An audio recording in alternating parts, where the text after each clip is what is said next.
Salut, j'avais envie de parler de la pochette Bear Grylls. Elle se compose quand on l'achète de deux pochettes en fait. L'une est dans l'autre. Donc la pochette plastique se trouve à l'intérieur de la pochette en tissu. Alors moi ce que j'ai fait, je l'ai séparé en deux.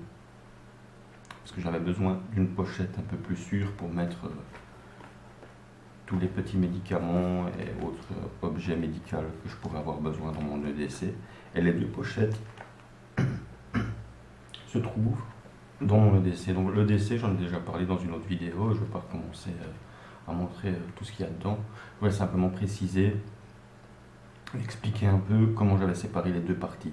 Donc une médicale ou bobologique, c'est un peu comme on veut, de toute façon c'est du pareil au même.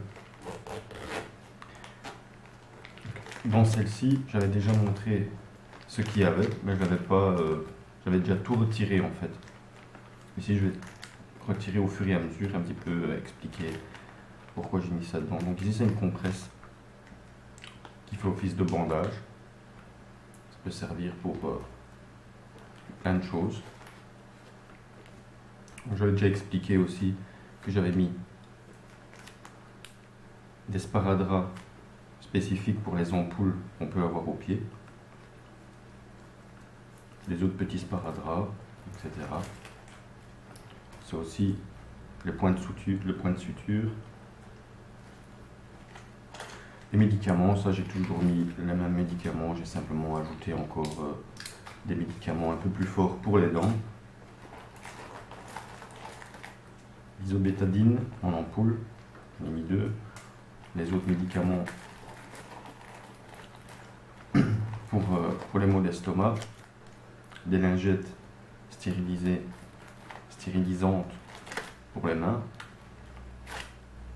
Alors ici, j'ai mis à l'intérieur des gants stériles en latex. On m'avait conseillé aussi de mettre une pochette avec fermeture zippée, récupération d'un doigt ou d'un nez. Alors à l'intérieur, ce que j'ai fait afin de les garder au sec, j'ai mis les petits masques médicaux en tissu. Ils peuvent servir à ne pas refiler un rhume ou autre microbe à quelqu'un d'autre, donc il ne faut pas confondre. C'est pas pour ne pas être soi-même, c'est pas pour se protéger soi-même, mais bien protéger les autres de nos bactéries. À pas confondre. Voilà, c'est à peu près tout ce que j'avais mis là-dedans. Ça c'est tout pour la trousse. Et dans la trousse un peu plus étanche, donc on trouvait déjà pas mal de choses de chez Bear Grylls. Moi j'en ai retiré. J'ai retiré notamment le sifflet. Et j'y ai retiré également le Fire Steel, étant donné que je vis en ville. Je pense que pour démarrer un feu, même en hiver ou même sous la pluie, le Fire Steel c'est peut-être pas le plus indiqué, ça peut nous sauver la vie si on n'a rien d'autre. Mais bon, démarrer un feu avec un Fire Steel, c'est pas la chose la plus simple à faire. Donc on m'avait conseillé d'ajouter un deuxième briquet, parce que j'ai un briquet Bic, j'en parle dans une autre vidéo, et un briquet Tempête. Un bête briquet Tempête, il fonctionne bien. Il fonctionne très bien.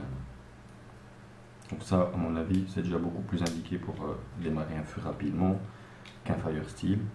Alors j'ai retiré le sifflet et le Fire Steel. Le sifflet, pourquoi? Parce que j'en ai un sur mes clés, sur mon trousseau de clés que j'emporte de toute façon avec moi. Et en couteau, j'ai un deuxième... J'ai ce couteau-là qui était déjà à l'intérieur.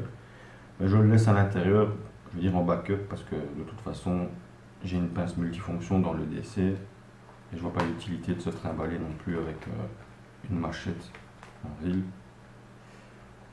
Donc ici une petite carte, ça j'avais vu sur une autre vidéo. J'avais trouvé ça sympa, donc je l'ai refait. Une carte en plastique avec du tape d'électricien. Des pastilles micro pures, au cas où. Comme je dis, de toute façon, en ville, on se balade toujours, enfin, le plus souvent en voiture pour les trajets quand même un peu plus longs. Je me balade pas forcément dans le décès avec une bouteille d'eau, mais dans la voiture, j'ai pris note et j'y ai mis une bouteille de Quechua d'1 litre, plus 2 bouteilles de 2 litres, ça fait 5 litres d'eau. Donc, en cas de problème, je peux toujours avoir de l'eau à proximité de là où je me trouve. Un kit couture, j'en avais déjà parlé également. Et j'ai rien ajouté de plus. Il y a aussi des allumettes tempête avec le grattoir. Ça dans un petit papier étanche. Alors cette pochette là, ce qu'il y a de bien, c'est qu'elle est super étanche. Elle est vraiment très étanche. Voilà, je voulais simplement faire cette petite précision, vous parler de ça. Si jamais vous avez une idée de ce que je pourrais y ajouter, comme on m'a fait pour le briquet tempête, j'ai trouvé ça très sympa de me donner cette précision, un conseil que j'ai suivi. Donc si vous avez d'autres conseils à me donner, n'hésitez pas. Hein. A plus.